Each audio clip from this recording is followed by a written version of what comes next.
بسم الله الرحمن الرحيم الحمد لله والصلاة والسلام على رسول الله وعلى آله وصحبه ومن اهتدى بهداه أما بعد.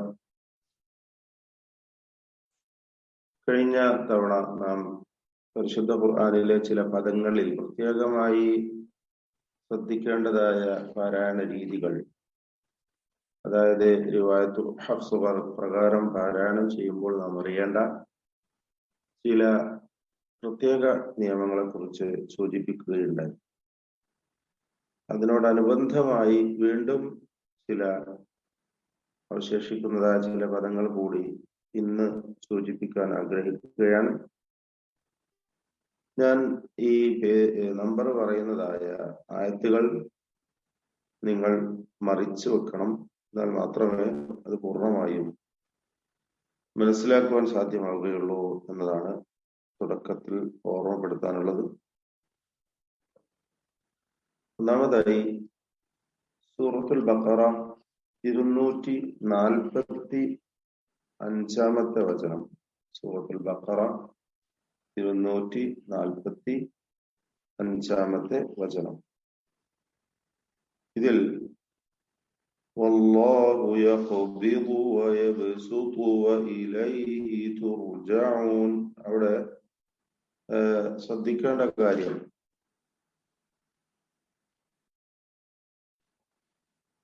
എന്താണ്? 245 യബ്സുതു എന്ന് സ്വാദിന് പകരം സീൻ നൽകിയാണ് ഓതേണ്ടത് എന്നതാണ് പ്രത്യേകം അറിയുന്നത്. അല്ലാഹു യഖ്ബിദു വയബ്സുതു. പല പദങ്ങളിലും സീനോ സ്വാദോ രണ്ടും തന്നെ ഓതാവുന്നതും, ചിലതിൽ സീൻ ഓതേണ്ടതും മറ്റു ചിലതിൽ സ്വാദ് മാത്രം ഓതേണ്ടതുമായ പദങ്ങൾ നമുക്ക് പരിശുദ്ധ ഖുർആനിൽ കാണാൻ സാധിക്കും. ഇവിടെ ഈ സൂചനയായിട്ടാണ് സ്വാദിന് മുകളിൽ സീൻ എഴുതിയിട്ടുള്ളത്. പേജ് നമ്പർ 39 നിങ്ങൾ ശ്രദ്ധിച്ചിട്ടുണ്ടാവും. പേജ് നമ്പർ 39 അവിടെ വല്ലാഹു യഖ്ബിദു വയബ്സുതു എന്ന് സീന് കൊണ്ടാണ് പാരായണം ചെയ്യേണ്ടത് എന്ന സൂചനയാണ് സീൻ മുകളിൽ എഴുതിയതിലുള്ളത്. എന്നാൽ മറ്റൊരു കാര്യങ്ങളിലൊക്കെ വ്യത്യാസം ഉണ്ടാകും. റസ്മ് സ്വാദ് കൊണ്ടാണ്, പക്ഷെ നമ്മുടെ റിവായത്തിൽ അവിടെ അസ്ലായ സീനിനെ തന്നെ സൂചിപ്പിച്ചുകൊണ്ട് സീൻ എഴുതിയിരിക്കുകയാണ്. അതിന്റെ അസ്ല് സീനാണ്. ബസത യബ്സുതു എന്നാണ് ആ പദം. അടുത്തത്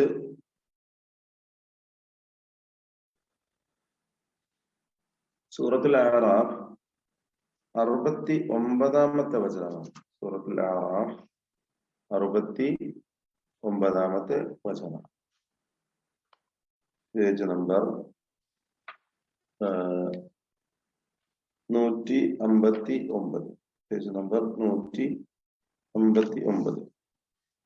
ഇതിൽ വസാദകും ഫിൽ ഖൽഖി ബസ്ത വസാദകും ഫിൽ ഖൽഖി ബസ്ത.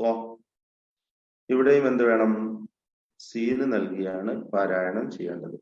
ഇവിടെയും സീന് നൽകിയാണ് പാരായണം ചെയ്യേണ്ടത്. നമുക്ക് സ്വാദിന് മുകളിൽ സീൻ എഴുതിയതായി തന്നെ കാണുവാൻ സാധിക്കുന്നതാണ്. ഇതിന്റെ ഇങ്ങനെ സ്വാദിന് മുകളിൽ സീൻ എഴുതിയാൽ സീന് കൊണ്ട് പാരായണം ചെയ്യണം എന്ന സൂചനയാണ്. അടുത്തത് സൂറത്ത് തൂർ 37 വചനമാണ്. Page number 525. Page number 525. ഇവിടെ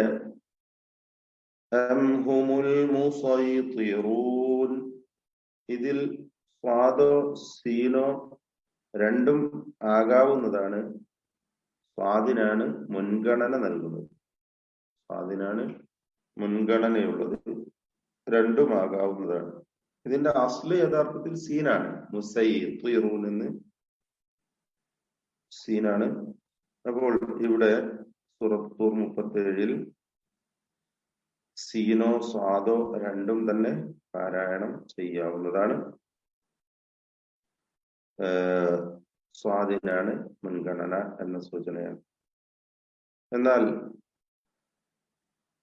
സൂറത്തുൽ ഗാശിയ 22-ാം വചനം എല്ലാവർക്കും മനഃപ്പാഠമുള്ളതായിരിക്കും. ലസ്ത അലൈഹിം ബിമുസൈതിർ. ഇതിൽ സ്വാദ് കൊണ്ട് മാത്രമാണ് പാരായണം ചെയ്യേണ്ടത്. അസ്ല് സൈതറ യുസൈതിറു എന്ന സീനാണ്. സൂറത്തുൽ അസ്ല് സീൻ തന്നെയാണ്. ഇവിടെയും അസ്ല് സീനാണ്. പക്ഷെ ഖുർആനിൽ റസ്മ് വന്നിട്ടുള്ളതും പാരായണവും വന്നിട്ടുള്ളതും സ്വാദ് കൊണ്ട് മാത്രമാണ്, സീനല്ല എന്നർത്ഥം. നമ്മുടെ റിവായത്ത് ഹഫ്സ് പ്രകാരം അവിടെ മറ്റ് അക്ഷരങ്ങൾ അല്ലെങ്കിൽ സീനാക്കി മാറ്റി ഓതുക എന്ന രീതിയല്ല വേണ്ടത്, മറിച്ച് ലസ്ത അലൈഹിം ബിമുസൈതിർ എന്ന് സ്വാദ് കൊണ്ട് മാത്രം പാരായണം ചെയ്യണം എന്നതാണ് സൂചിപ്പിക്കുവാനുള്ളത്.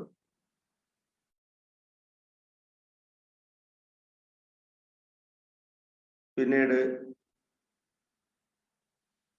സക്തകളുടെ കാര്യം നാം മനസ്സിലാക്കി കഴിഞ്ഞിട്ടുള്ളതാണ് വിശദമായി തന്നെ. സൂറത്തുൽ അൻആം 143, 144 വചനങ്ങൾ.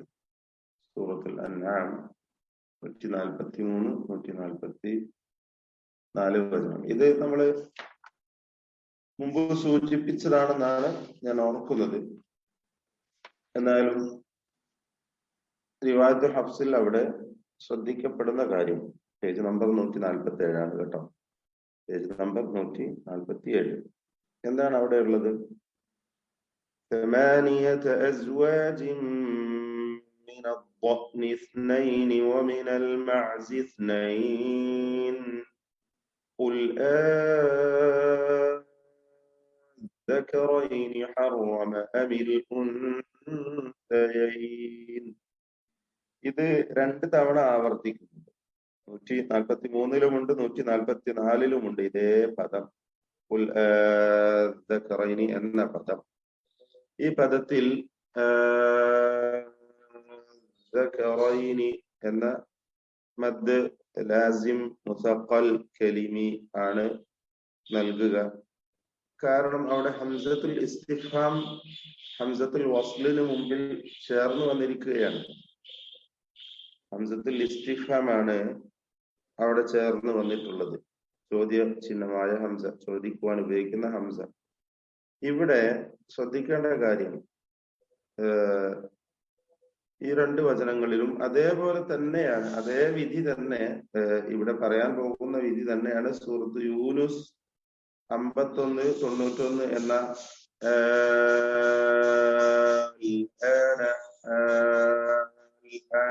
എന്ന പദം 2 തവണ സൂറത്ത് യൂനുസിൽ ആവർത്തിച്ചു വന്നിട്ടുണ്ട്.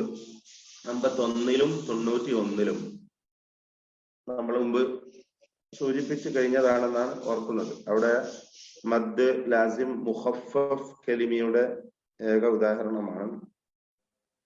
ഈ 2 പദങ്ങളിലും ഇസ്തിഫാമിന്റെ ഹംസ ചേർന്ന് വന്നതാണ് എന്ന കാരണത്താൽ എന്താണ്, അതുപോലെ തന്നെ സൂറത്തുൻ നംല് 59-ൽ അല്ലാഹു, സൂറത്ത് നംല് 59-ൽ അല്ലാഹു അദിന ലക്കും അം അലല്ലാഹി തഫ്തറൂൻ, ഈ പദങ്ങളിൽ. അപ്പൊ ഏതൊക്കെ പദങ്ങളാണ്? അദ്ദക്കറൈനി, അൽആന, അല്ലാഹു. ഇവയിലെല്ലാം 6 ഹറക്കത്തിന്റെ അളവിൽ ദീർഘം നൽകുകയോ അല്ലെങ്കിൽ ദീർഘത്തിന് പകരം തസ്ഹീൽ ചെയ്യുകയോ ആവാം. ദീർഘം നൽകുന്നതിനാണ് മുൻഗണന. ഇങ്ങനെ ദീർഘം നൽകിക്കൊണ്ടാണ് റസ്മ് ഖുർആനിൽ എഴുതിയിട്ടുള്ളത്, ദീർഘത്തോടു കൂടിയാണ്. അല്ലെങ്കിൽ അവിടെ സ്വീകരിക്കാവുന്ന മറ്റൊരു രീതി തസ്ഹീലാണ്. തസ്ഹീൽ എന്താണെന്ന് സൂറത്തു ഫുസ്സിലത്തിലെ ആജമിയ്യുൻ എന്ന പദം പറഞ്ഞപ്പോൾ നമ്മൾ സൂചിപ്പിച്ചിട്ടുള്ളതാണ്. ആ തസ്ഹീൽ ഇവിടെയും സ്വീകരിക്കാം എന്നാണ്. അപ്പൊ അതെങ്ങനെയായിരിക്കും? ദക്കറൈനി എന്ന് ഓതുന്നതിന് പകരം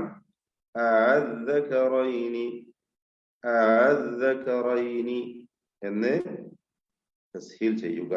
അതുപോലെ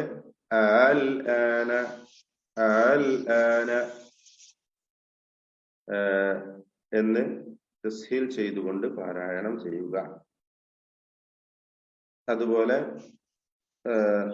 സൂറത്ത് അൻ-നംലിലെ 59-ാമത്തെ ആയത്തിൽ എങ്ങനെ ഓതുക? അല്ലാഹു എന്ന് തസ്ഹീൽ ചെയ്യുക.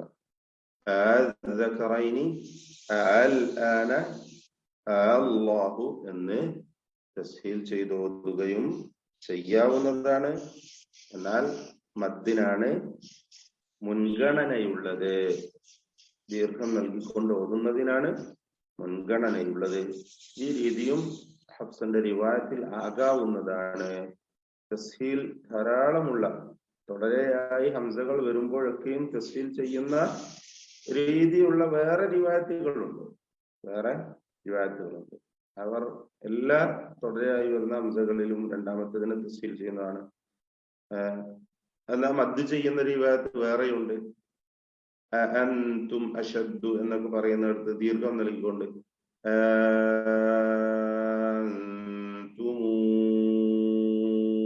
അശദ്ദു ഖൽഖൻ എന്ന് ഇമാം നാഫിയാന്റെ റാവിയായ ഇമാം വർഷിന്റെ പാരായണത്തിൽ നമുക്ക് കേൾക്കാൻ പറ്റും. എന്നാൽ നേരെ മറിച്ച് തുടരെയായി വരുന്ന ഇത്തരം ഹംസകളെയൊക്കെ അൻതും അൻസർതും എന്നൊക്കെ ഇങ്ങനെ തസ്ഹീൽ ചെയ്യുന്ന വേറെ റിവായത്തുകളുമുണ്ട്. എന്നാൽ നമ്മുടെ റിവായത്തിൽ ഈ പറയപ്പെട്ട പദങ്ങളിൽ മാത്രമാണ് ജായിസായ നിലക്ക്, ജവാസോടുകൂടി ജായിസായ നിലക്ക് തസ്ഹീൽ ചെയ്യുവാൻ അനുവാദമുള്ളത്. നിർബന്ധമായ നിലക്ക് തസ്ഹീൽ ചെയ്യാൻ ചെയ്യേണ്ടതായ ഏക പദമാണ് സൂറത്ത് ഫുസ്സിലത്തിലെ ആജമിയ്യുൻ എന്ന പദം. ഈ കാര്യങ്ങൾ നാം മുമ്പ് വിശദമായി മനസ്സിലാക്കി കഴിഞ്ഞിട്ടുള്ളതാണ്. ഈ ഇത്രയും കാര്യങ്ങൾ നമുക്ക് റിവായത്ത് ഹഫ്സിന്റെ പ്രത്യേകതകളായി മനസ്സിലാക്കാവുന്നതാണ്. പാരായണത്തിൽ നാം അറിഞ്ഞിരിക്കേണ്ട ചില നിയമങ്ങളാണ് ഇതൊക്കെയും. അല്ലാഹു ഏറ്റവും ശരിയായ വിധത്തിൽ ഖുർആൻ പാരായണം നിർവഹിക്കുവാൻ തൗഫീഖ് ചെയ്യുമാറാവട്ടെ. വബാറകല്ലാഹു ഫീക്കും.